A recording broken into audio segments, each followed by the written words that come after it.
Hey everybody, welcome back to the Very Basics podcast. If you are new here, my name is Paul. I am a PhD student at Yale University. And on this podcast, I sit quite frequently with friends, with people in my world, and we chit-chat about, anything from faith, the Bible, society, and everything else in between. This morning, beginning a new series on how to read difficult text in the Bible. And we'll be taking Numbers chapter 5 as our first case study. There will be other passages in the Bible that are difficult to read, and I will be talking about that in other episodes. But in this particular episode, we'll be looking at Numbers chapter 5. And I have my great friend Cliel, who is studying with me here at Yale University. And she is actually on her way to beginning a PhD in Hebrew Bible at the University of Toronto. So let's go to Cliel on this very unique but somewhat strange and difficult part of the Bible. I like to always open with an introductory question that would get listeners to know who you are and your relationship with the Bible. So could you start by sharing a little bit about your own journey with the Bible in general? And if possible, you could also share a little bit about your relationship with strange texts like this. And listeners, we're going to talk about the text, but it's Numbers 5. Okay, so strange texts like Numbers 5. Hi, Paul. Thank you for having me. This is so exciting.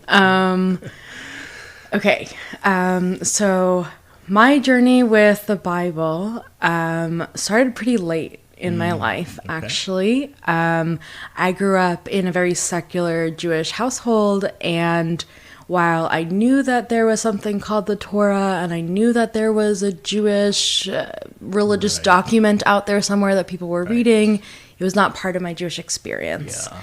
And it wasn't until I think midway through my college experience that I started personally getting interested in learning Bible, more with more focus, I guess. More intentionally, maybe. Yeah, more intentionally. That's definitely a good word. Right. I think it had come up a few times in my life. Right. I was constantly in Jewish spaces, so it's definitely You knew of it. I knew of it, and I had read parts of it, I had been taught parts of it, but it was not something that came up for me until later. And so when I was in, I guess the beginning of junior year of college, I started being very, very interested in taking my time to learn what the Hebrew Bible was and how to read it and how to talk about it. Yeah. So I actually scheduled weekly meetings with the rabbi at the Hillel of my school, and I read through the Torah with him, and he basically helped me formulate questions. Wow. And once I started doing that, I was able to see it as something that I could read on my own. I could really understand it. Yeah. And then I also learned how important it was to read not alone, in community. In community, yeah. Wow. Yeah, and then I fully committed to it because then I went to go to a seminar, or not a seminary, a Jewish seminary. Yes, a Jewish seminary. I went to go study in a Jewish seminary. That was after college. After college. Thinking about that, yeah. Yeah, I did a 2-year study program basically, okay. And I spent 2 years just going in and reading Torah, reading the entire, what we understand now as the Hebrew Bible, and then also reading Talmud, which is Jewish legal and story texts. So I did that for 2 years. Wow. And then I came here. Wow, and you spent another 2 years. Yes. Digging deeper, yeah. Wow. But academically. Yeah. Because seminary, it's it's learning, but it's not academic. Yeah. It's read the text, you ask the questions, you get challenged, and it's uncomfortable, but it's just not, you don't have to write papers. Yeah. You don't have to read people's articles, you're just kind of reading the text and the commentary that comes with it. That's right. Yeah. And you're moving forward even after Yale, right? To do a PhD Yes. in Bible. In Bible. Oh my God, you love this book so much. I know, it's crazy. How did this happen? How did this happen? Yeah. Wow, fascinating journey. It seems like there's I can see like the passion and the commitment, right, all throughout your college years, and how you extended that even into your graduate school experience, and then like even moving forward into a PhD. Like that's a long-lasting commitment. One more question, Cliel, for people to get to know you a little better, right? Yes. Which is like I said, the Bible is a big book. Mm-hmm. So what are your interests? What are some of the things that you are interested in pursuing when you open the Bible? Okay. I will say that what I'm most interested right now is in bodily fluids and functions that like show up in the Hebrew Bible in a bunch of different ways. Yeah. I think when I say that to people, their immediate reaction is like, "Oh, you're interested in like impurities and like sacrificey kind of things." Yes. And the thing is I'm actually not. Interesting. I know, right? I'm interested in like the tears, in like the blood of like people. Wow. I'm interested in like the kind of implicit or like the non-mentioned fluids. So like digestion, like what happens inside your stomach, like that kind of thing. Yeah. Like I'm interested in the sweat and the just like the oozing stickinesses of bodies. Yes.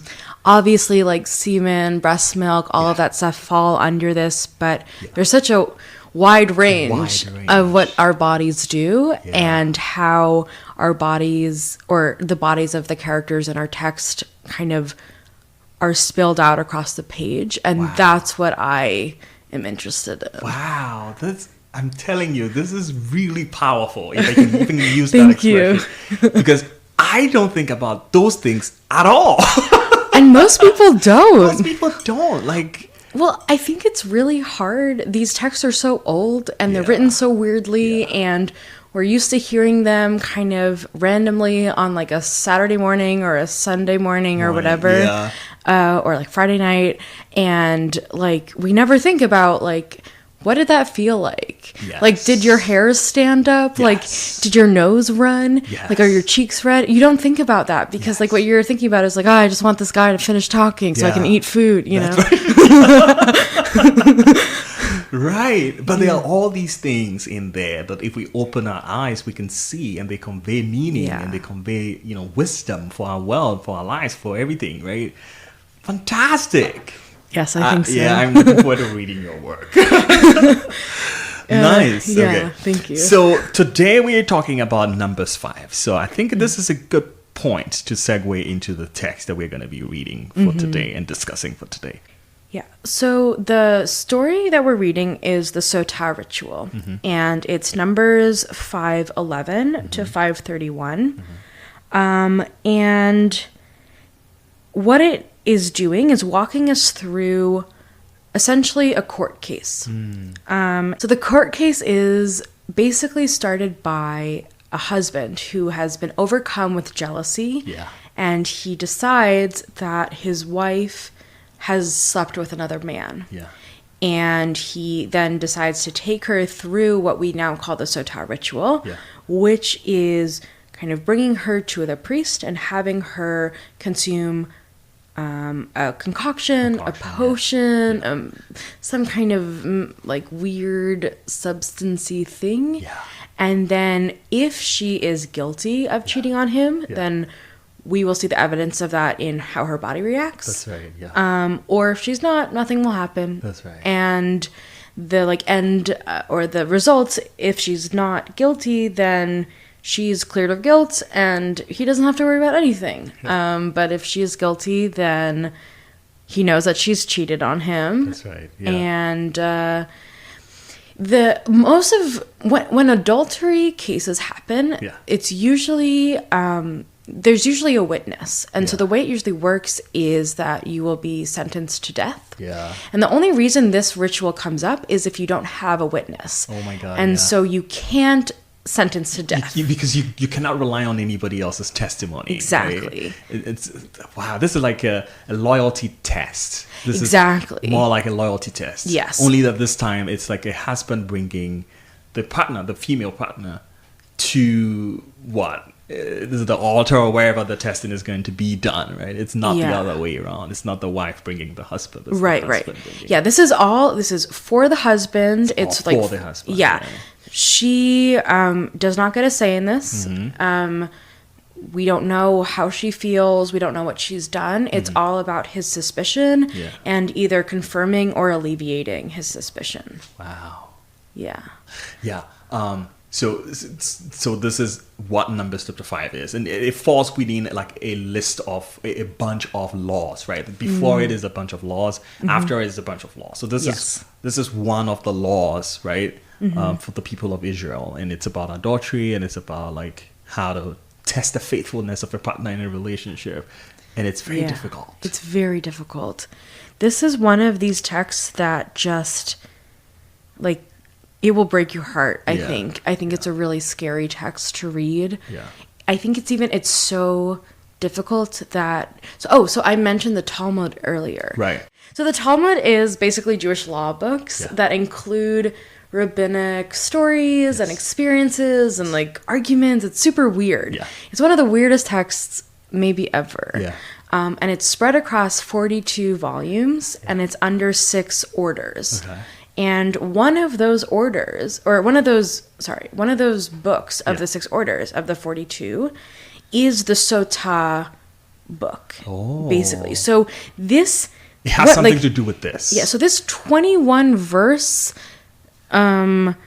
story in the Hebrew Bible has basically allowed for enough rabbinic argument to span an entire like book, like a section of the Talmud. So if I get it correctly, what you're saying here is like the strangeness of this text, like is even evident in later rabbinic discussions, right? Discussions that the rabbis several centuries after were having about text, and this text occupies that much space. Yes, I think.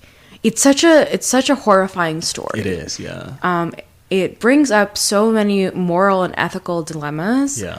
That I mean, we read it now and we're like, "What is this?" Yeah. And they read it then and they're like, "Wow, we have to figure this out." Like this is a court case. Difficult. Like this is legal stuff that we, as rabbis, have to figure out how we want to like deal with because they're like the judicial body of ancient Jewish world, at least to some extent, right? And so. Yeah. It's super troubling. Yes. And basically, and we'll talk about it more, but they basically write circles around this entire story. Yeah. They limit it so much that it's basically impossible for this kind of ritual to ever take place within their world. Yeah. I can see that. Well, let's get one step forward into the text, which is we've already started using words like it's strange, it's weird. Yeah. You know, it generated a lot of discussions among the rabbis, and somebody listening may be asking, what is weird about this text? What is strange about it?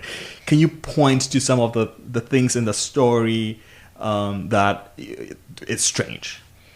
Yeah, almost all of it. All of it. I'm trying to come up with certain sections. I'm wondering if you want to read 11 to 15 and then 27 to 31. The Lord spoke to Moses, saying, "Speak to the Israelites and say to them, if a man's wife goes astray and is unfaithful to him, if a man has had intercourse with her, but it is hidden from her husband, so that she is undetected though she has defiled herself, and there is no witness against her since she was not caught in the act. If a spirit of jealousy comes on him," here the him is the husband, I'm guessing, "he is jealous of his wife who has defiled herself. Or if a spirit of jealousy comes on him, and he is jealous of his wife, though she has not defiled herself, then the man shall bring his wife to the priest, and he shall bring the offering required for her. 1/10 of an ephah of barley flour. He shall pour no oil on it, and put no frankincense on it, for it is a grain offering of jealousy, a grain offering of remembrance, bringing iniquity to remembrance. That's what it says, 15. Mm-hmm. Yeah. Okay. Then I jump to the results in 27, right? Mm-hmm. Okay, so at this point, the ritual is already done, you know, Yes. blah, blah, blah. Everything has been performed. 27 says, when he has made her drink the water, then if she has defiled herself and has and has been unfaithful to her husband, the water that brings the curse shall enter into her and cause bitter pain, and her womb shall discharge, her uterus drop, and the woman shall become an execration among her people. But if the woman has not defiled herself and is clean, then she shall be immune and be able to conceive children. Wow. Okay. Then 29, it says, this is the law in cases of jealousy, when a wife, while under her husband's authority, goes astray and defiles herself, or when a spirit of jealousy comes on a man, and he is jealous of his wife, then he shall set the woman before the Lord, and the priest shall apply this entire law to her. The man shall be free from iniquity, but the woman shall bear her iniquity. Mm-hmm. Yeah. Oh, it's Okay. tough. What do I say? Should I say amen or should I say? Yeah. Well, actually, she's forced to say amen, She amen. is forced to say amen. I see it. Just by reading it, I see the strangeness, I see the weirdness, I see the emphasis on like the man and patriarchy and the man's freedom and the woman's, you know, like all of the things against the woman. Yeah, I will just point out, because you're reading a different translation than I am, I think there's some really interesting choices being made by, is it the NRSV that you're reading? NRSV that I'm reading, yeah. Yeah, because I think you said in verse 28, like, she will be able to, like, bear children. Yeah. So here it just says retain seed. Okay. And like, I mean, they mean the same thing essentially, but it's a different kind of, the emphasis that the NRSV is making is a little bit different. Mm-hmm. In fact, I think a lot of the NRSV takes, at least in this section, takes a little bit of they take commentary on this Hebrew and they impose it into the translation. I see. Because when it says like the womb or the uterus, in your translation, it actually in Hebrew, it literally just says the thigh and the belly. And so it like that, those, the womb and the uterus, those are euphemistic understandings. Yeah. So it's interesting to see like what the NRSV is trying to convey. Yeah. But so let's start by sort of unpacking the key points here. So let's start with what causes all of this ritual in the first place, right? It's something about unfaithfulness. Yes. And it's about how the man feels. Yes. About the whole thing. My version uses jealousy, right? Yeah, and so that word for jealousy in Hebrew is kinah, which is actually a word that we see quite often. Mm-hmm. We see it in reference to God. We see it in reference to prophets. Mm-hmm. It basically is an overwhelming emotion, usually jealousy, but also zealotry. Mm-hmm.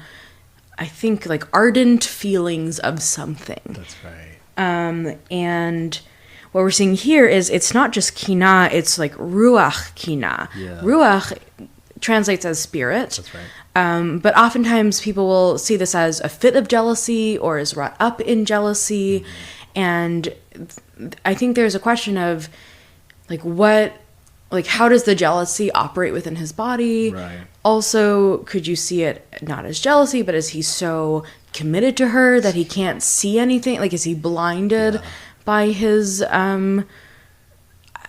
maybe toxic devotion to her? Like, there might be other ways that we can parse this out. I think jealousy is probably the easiest way to do so. Way to do it, yeah. Yeah. Wow. Okay. So this man is feeling all these things in his body. there's no witness to the act. There's no witness. Yeah, and that, I mean, the no witness is what's actually really important, because if there had been a witness, that's right. Yeah. Then we have a full-on law somewhere else in the Tanakh that says, it basically says, if a woman like does adultery with another man, then both she and the other man are meant to be killed. Yeah. And so for there not to be a witness and for him only to experience this jealousy shows us that like it's so unclear. There's no way to know if he's just being jealous or if she actually committed whatever the accusation is. Yeah. Right. So there's a little bit of ambiguity here. No, not a little bit. There's a lot of ambiguity here, right? Because the only reason why the ritual is necessary is because the act is suspected. Yeah. The man is feeling, all the feelings, jealousy, maybe. Yeah. And then there's no witness to confirm that. What's interesting is there's this part of the verse, I think, where it says she keeps it secret. And I don't remember what the NRSV says, but here I have, she keeps secret the fact that she has defiled herself without being forced. Yeah. And I think that's a really important word there. The word in Hebrew is super strange.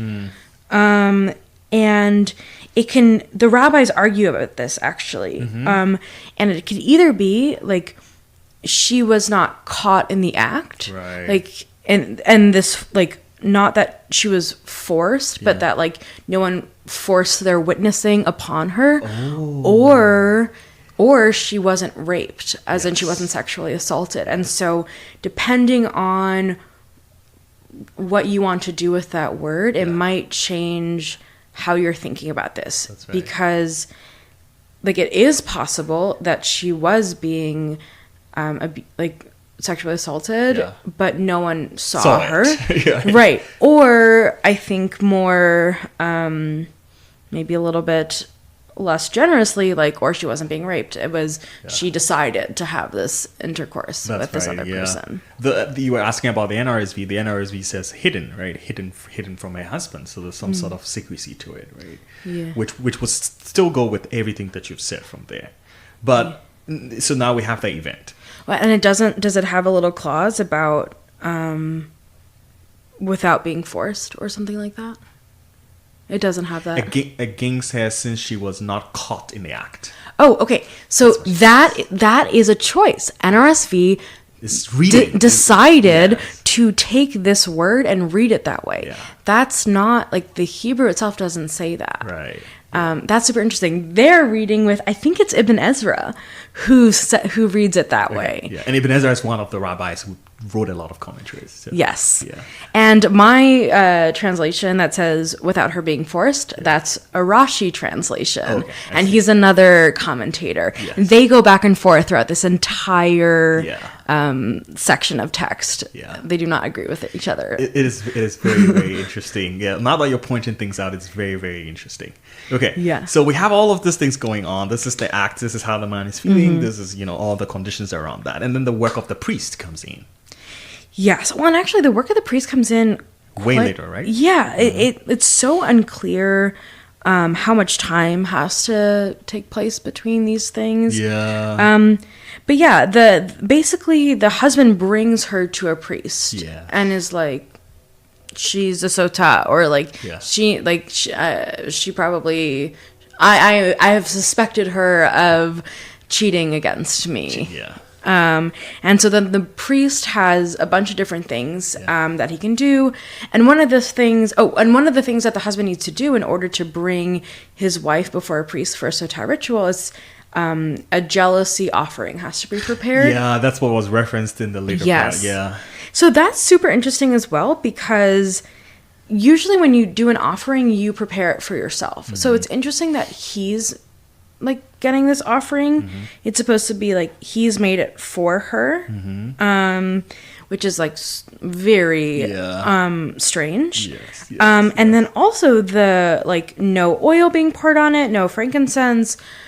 All like this is another place where the rabbis kind of are like, It's supposed to be a dangerous concoction, right? Yeah. Well, we haven't even got to the concoction yet. Yeah. Okay, so actually that's an important thing to note. The sacrifice is separate from what she has to ingest. That's right. Yeah. The offering, I think, is about like it's like part of absolving guilt. It's just like what you do. Right. But what the priest does after the offering has been introduced, the priest creates a concoction, and that's later. But that we didn't read those things specifically, like how he creates it. Right. But basically, what he does is he takes what they call holy water, sacred water, and he adds dust to it to make it bitter. Right. But also, I mean, if you think about it, like you have water that's holy, and then you have dust, and somehow that's supposed to make the water bitter, which is kind of weird. Yeah.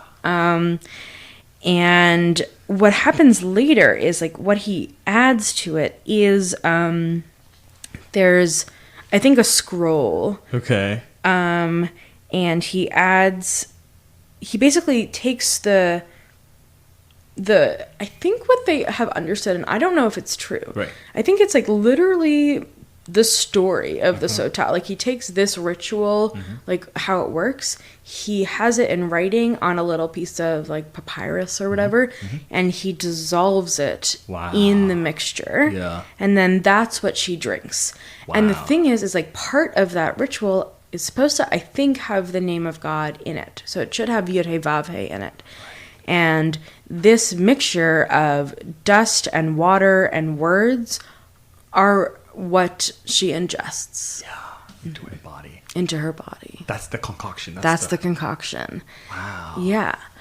Let's talk about the later half of the thing, right? So, Sure. this is what we are suspecting of the lady, the wife. This is what the mixture is supposed to be. This is what the priest is supposed to do. And then the effect of it actually. So let's talk a little bit about the effect, like towards the end, right? So she's supposed to drink this thing. Yes. That's interesting. It's so crazy. And I do want to say, like this is supposed to be done in public. Oh, it's public too. Yeah. It's not like a hidden altar somewhere or a shrine somewhere. No. It's public. Yeah. Wow. Yeah, and actually, so it's associated with like the tabernacle or the temple. So it's like it's from this kind of world of like when we had the temple in Jerusalem, like this is what would happen. But basically, and the rabbis have this whole thing about it, and I don't really understand all of it because there's all these like south, north, whatever things. But I'm pretty sure this is supposed to take place like within the confines of the temple by like in a very public area. So there are people around, there are other people who have like other sacrifices they want to offer. There are people who are doing random things. I think this is kind of just supposed to be in front of everyone. Like there is an altar that the sacrifice has to be taken up on, but that's in the middle of a courtyard.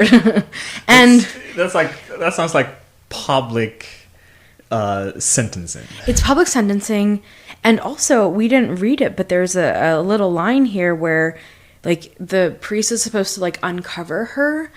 And that's what I mean about like where women are exposed bodily. Like this is also a moment where like he might just like take a hat off her head, or he might unbraid her hair for her, or he might take off her shirt. Like we don't know how exposed she needed to be. Oh my God. But at the very least, the priest like changes something that is keeping her like hidden in some way. Clothed. Maybe even nakedness. Public nakedness. Yeah, and the rabbis also go like circles around Of this. course, I would expect that. But then, moving forward, there will be... So there are two things that is expected here, right? If she's guilty, then one thing is supposed to happen. And if she's not, then another thing is supposed to happen. Yes. And if she's guilty, it's really deep, right? It says... My version, right? So when the water enters her, right, and cause bitter pain, then her womb shall discharge, and her uterus drop, and the woman shall become an execration among her people. Right. What does your version say? So my version says, That's 27, I think. Yeah. So once he has made her drink the water, if she has defiled herself by breaking faith with her husband, the spell-inducing water shall enter into her to bring on bitterness, so that her belly shall distend, and her thighs shall sag, and the woman shall become a curse among her people. Yeah. Yeah. It's like, what do you think? Wild punishment. It's wild. It's like terrifying. Yeah. It's also... So what's interesting here is like, also, we don't know how much of her is exposed. Yeah. If she's like in her regular skirts and it's just her hair that's unbraided, like, what would you see of this? You don't know. You don't, yeah. But if she has been stripped to a certain extent, it's possible that you would very much see this happening. Yeah. Something that should be said also, I mean, the JPS does this with the, like, spell-inducing waters, is there is this kind of understanding that this is, like, a pretty miraculous thing. Miracle, not in a good way. Like, miracle in a bad way. Like a supernatural. Supernatural. Sort of divine-backed act. Yeah. And I think something that... I think the way that I'm understanding it is...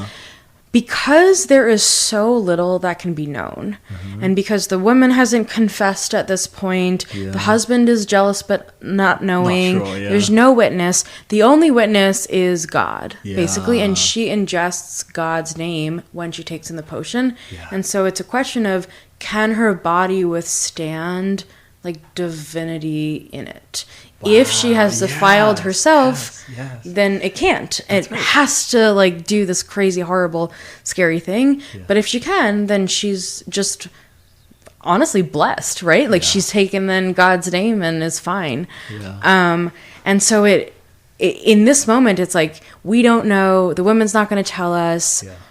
We have to rely on God, which is also part of what makes it such a strange ritual, because usually these court cases are things that can be determined by humans.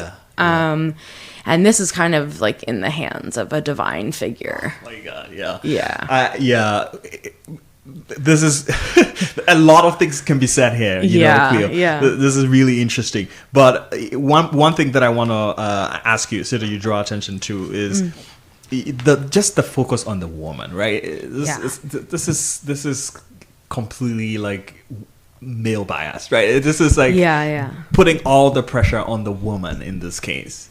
What do you think about the gender relationship and the gender dynamics in the whole ritual? It's pretty messed up. You know, it's interesting. I feel like on one hand, you can kind of excuse it and like, this is an ancient text. Women during this time are seen as property of their husbands and their fathers and their sons. They don't get autonomy. And so when we think about women in these kind of ownership relationships, the idea that she might have stepped outside of that relationship is really scary to a society that has come to understand women to only be organized in one way. And so, like, I think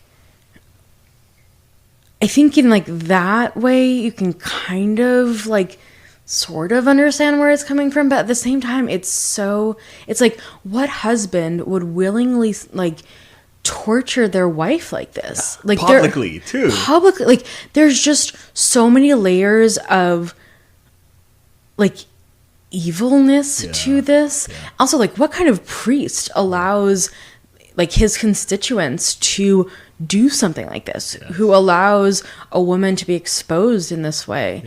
I think also something to be said is like that thing of like, she shall be a curse to her people.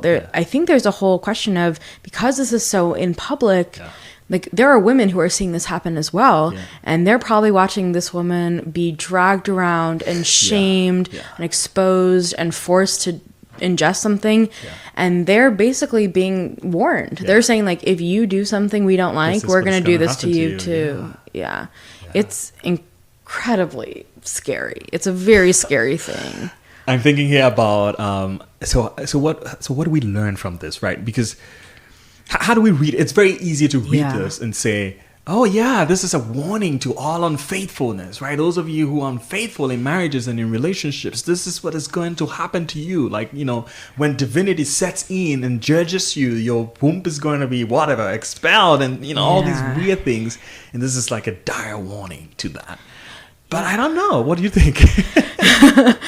I mean, okay, I'm of like 5 different minds about this. Okay, tell me all of that. Okay, I think that like one way you can read this, which is the initial way that I read this to try and make it like to try and make it sit with me better, was that the potion itself is relatively innocuous. It's water, dust, and like a little bit of ink. So it's like not actually going to kill you. The question is, do you believe that God has some kind of like power in that drink? So in like when I was first reading the story, my initial thought is like, oh, this is protective. The priest can see how abusive her husband is. He gives her a potion that will do nothing to her and that will kind of clear the air between them. I think that's a really, really generous read. And I don't know if I like it. Another way that people square this away is they're like, this was during like the time of the temple. We don't have the temple anymore. We don't do things like this anymore. So it's not applicable. Also, adultery was so rampant. It couldn't have been done. Right? Like there's just like there's so many ways you can kind of just like wave this off and be like, whatever about it. I think I have a friend who has a very new read that potentially like so there's this whole thing about like she's in the beginning of the verse in the beginning of the section it says that she has like defiled herself and so there's this idea that potentially she's like walking around like looking different, talking different, and potentially that's like not actually a problem for her husband. Like maybe he likes that she's like flirting with people or that she's wearing lipstick or she has like her chest out. Like who knows? It's possible that he might have to deal with other people telling him like your wife's a slut, like your wife slept with somebody, like dude, like do something about it. And this is like his way of like protecting her. Like to kind of be like, you think she cheated on me? I don't think so, but I'll show you. Like I'll show you that she did. I'll show you even publicly, right? I'll show you that she didn't do it. So I mean, in some ways I think that works. In other ways it's like such a heinous act to force on someone, even if she's consented to it. It just seems, I don't know if there's like a really good way to like make it comfy. Can you make it good? Can you make a text like this good? I mean, I think the other way is like this shows how like scary it can be to be in a relationship and how scary it can be to be with a man who doesn't care about you. I think that like something that we see actually with so I don't know if you know this about like Jewish marriages or like very religious Jewish marriages. Like the only way you can get a divorce is if you get something called a get. Which sounds funny. You get a get, but that's what they call it. And it's basically like a document that says like, I divorce you, but you need the man to do it. Like the woman can't make a get happen. Like she needs her husband to get a get. And so oftentimes if men have trapped women in abusive relationships and they won't give her a get, people will shame him publicly to induce him, to make him divorce her. So potentially this is like one of these moments where like this guy has shown his cards. He is horrible and abusive and jealous, and he has made that very clear to the entire community. And so like now, like maybe they can shame him into divorcing her so she can be free of that. Potentially if she has cheated on him, she can get out of that. And then because he's shown how gross he is, no one's going to want to marry him once she's gone. Right. And then he's kind of like he's kind of given her a social death, but this gives him a social death as well. And so I think there's so many consequences. This is a pretty disgusting ritual, like overall. And I think maybe like no one escapes it cleanly, and maybe yeah. that's part of the point. Yeah.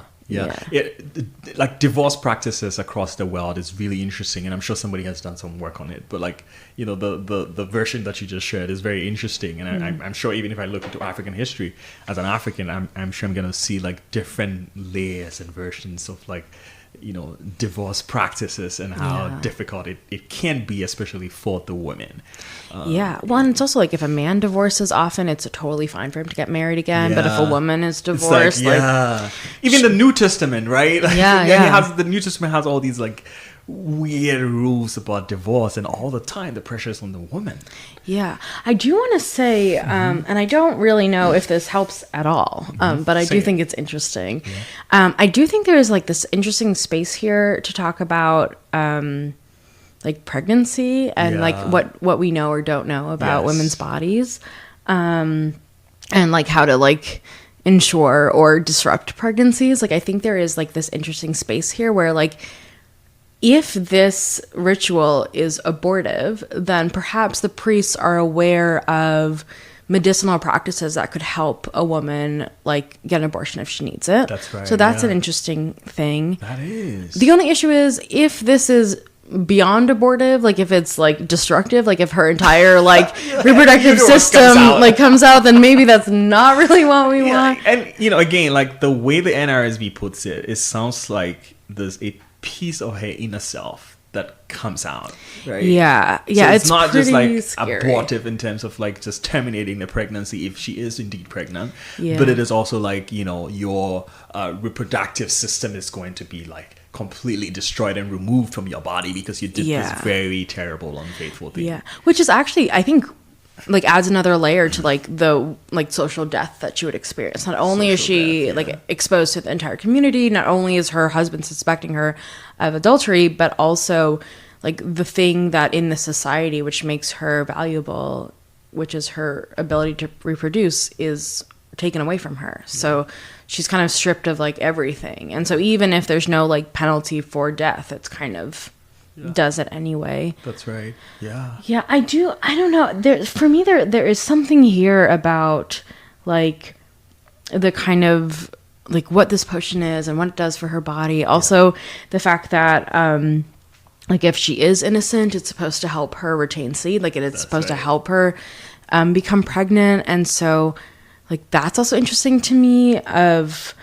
like maybe it's a fertility potion, and so then it's like a fertility potion only to the extent that it benefits the husband, right? Like there's some kind of layer there, some, I guess, something supernatural, but like something that kind of makes it a like a good thing in the body, as like maybe the only good thing if she wants to have children.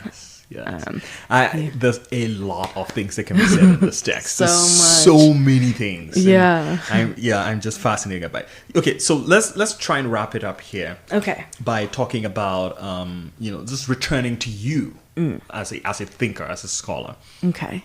And ask about some of your influences. Like you gave us so many different ways to read this text, and I never thought about any of them, because for me, like, this is too weird, too strange. But you know, let's return to you and ask again. What are some of your influences? Who are the people that you go to? Like, what sort of books do you read? Websites and blogs. Your mentors. You talked about your rabbi at the beginning of your introduction, but I think that's helpful for listeners to know, so that you know, we all can rely on each other and share resources. Definitely. So what do you think? Yeah, I mean, I think probably rabbis are really cool. I mean, I think the two rabbis that have helped me the most have been like Rabbi Jeremy, who I talked to in college, and then Rabbi Jason, who's here at Yale. Okay. But I also have found, I mean, there's so much like feminist discussion on this text. I think like reading through different commentaries has always been helpful to me. So I mean, like I brought here like the Jewish Women's Commentary.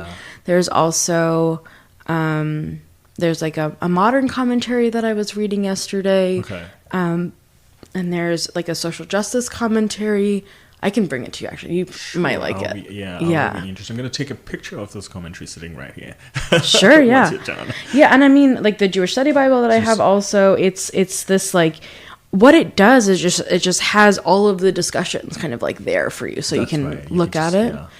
Mm-hmm. But I think, like academic wise, I mean, I think recently Rhiannon Graybill has been an incredibly inspirational figure in my academic life. She does a lot of very interesting like feminist work on biblical texts that I just am in love with. And talking to her makes it even better because she's just incredible. But yeah, honestly, I feel like talking to Jewish women, talking to queer Jewish people, talking to people in general, like queer people, non-Jewish people, anyone, about like their experiences with texts like these is really, really helpful. I mean, there's another story, I think is it Judges 19? Judges 19, that one, yeah. Like, I'm gonna do an episode on that. Actually. Okay, well, you should call me. I'm gonna call you. You should call me. I have lots to say about that.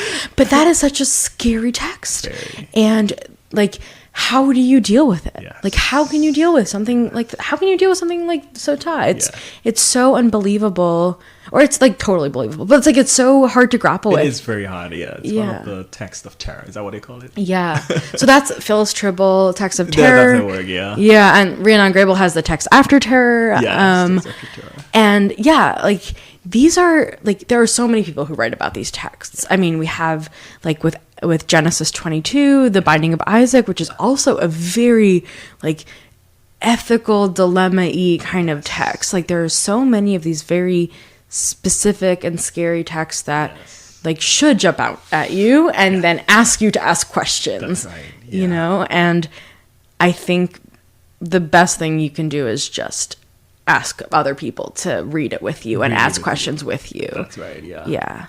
There's no other, you can't sit with it alone. It's too scary to sit with it alone. And I think like the best thing you can do is get other people's like perspectives on it. And just like widen the scope of what you can imagine about it.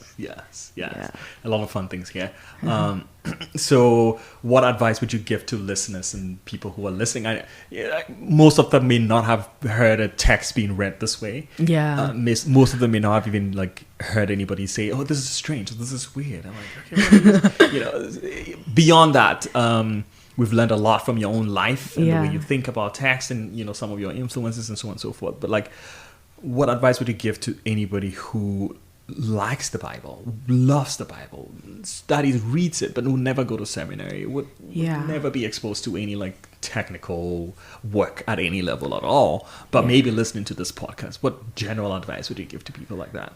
Well, first I would say the fact that you're willing to pick up the text at all, I think is really important. I don't think that you need to go to a seminary or to a school to be able to like work with the text, generate thoughtful insight into these texts. Like these are texts for people. It's not for academics. We make it academic, but these texts are for people, all people. I think probably the best way to engage with them, like I said, is just not to do it alone, is to open these pages, look at these verses, maybe like get another translation, maybe open up like someone's commentary on it, maybe have a list of questions that you're bringing to it, and just don't let the text be stagnant in front of you. This is a text that has lived for 2,000 years and will live onwards in you and in your communities and other people around you and people you don't even know. And the best thing you can do, I think, is to never close a conversation, like never shut the door on a way to think about these texts. And anyone can do it. Everyone can do it. I think it's a brave thing to do. That's right. But it's not something that like you need special skill sets or anything to do. Expensive, fancy schools.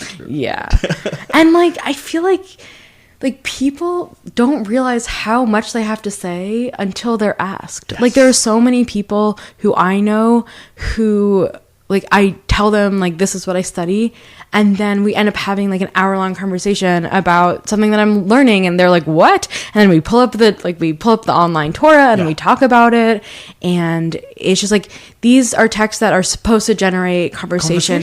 They're supposed to be scary and weird, and we should let that scary and weirdness guide us to like have more conversations. Amazing. Yeah, thank you very much, Cliel, for coming and sharing your life and your person and your thinking and your insights and every, like, you know, all the wisdom that you shared with us today. Thank you for having me. This is like my greatest joy. Oh my God, yeah, this is great. And, you know, I'm very confident that a lot of the listeners learned a lot from you, because I did. I did learn a lot from you. So thank you for coming by on the podcast. Thank you for having me, and have me for Judges 19? Judges 19. Yeah. Awesome. All right. So, folks, we're going to see you in another podcast. Thank you for sticking with us. Bye. Bye.